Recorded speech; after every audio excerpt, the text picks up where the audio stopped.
Do we really need formal education to achieve our goals?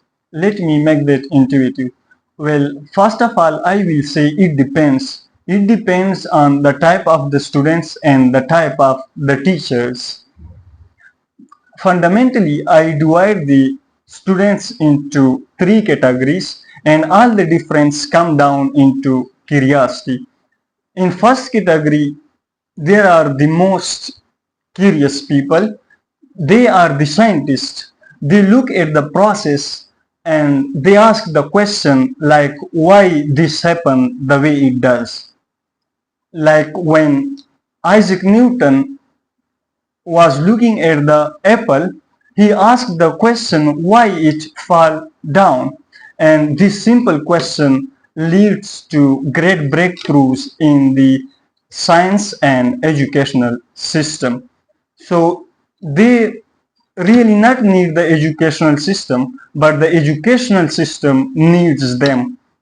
They have made our lives lots easier. They have provided us with the tools and with the education system. So great thanks from me to them. In second category are the also curious people. They study what the scientists have provided us and then challenge the status quo. They study what the scientists have provided and they think how we can forward this process. They need the educational system. They need the formal educational system. But if their teachers are great leaders, and did you know the word teacher come from the old English, the Taichan, which not really mean to show the slides on the screen or to deliver knowledge, but which means to instruct, to guide, to lead.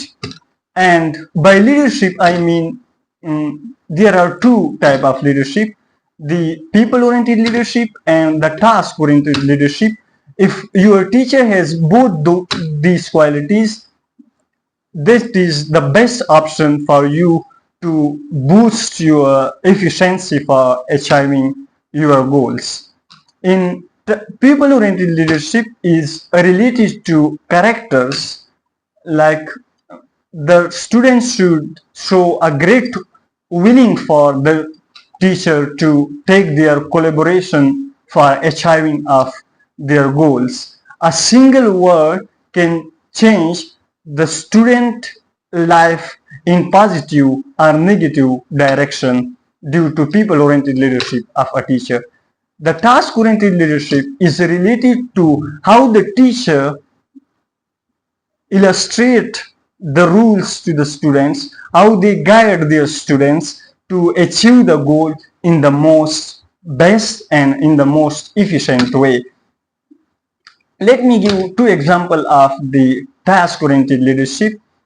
The first most important thing in task-oriented leadership, like when teacher is teaching a subject or more explicitly a topic to their students, you should first explain why we are dealing with this subject or this topic, and then to relate this process, to relate this study with the real life processes. I think without that, our study is just aimless journey. The second most important thing in leadership is that the teachers should not bind their students to follow him strictly. This rigidity leads to kills of curiosity. The teachers in the United States give a freedom to their students to explore new things from what they teach. So I appreciate their educational system, and such type of leadership is most important to achieve the student goals in the best way. One of the main reasons that kills the students' curiosity is taking examination in limited courses. In third category, the student with least or with no curiosity are available. they study or the teachers they teach what scientists have already provided us, and they do not link the study with the real or actual processes. And I think this journey is aimless. This type of education system is available in South Asia, and that's the reason we are exhausted.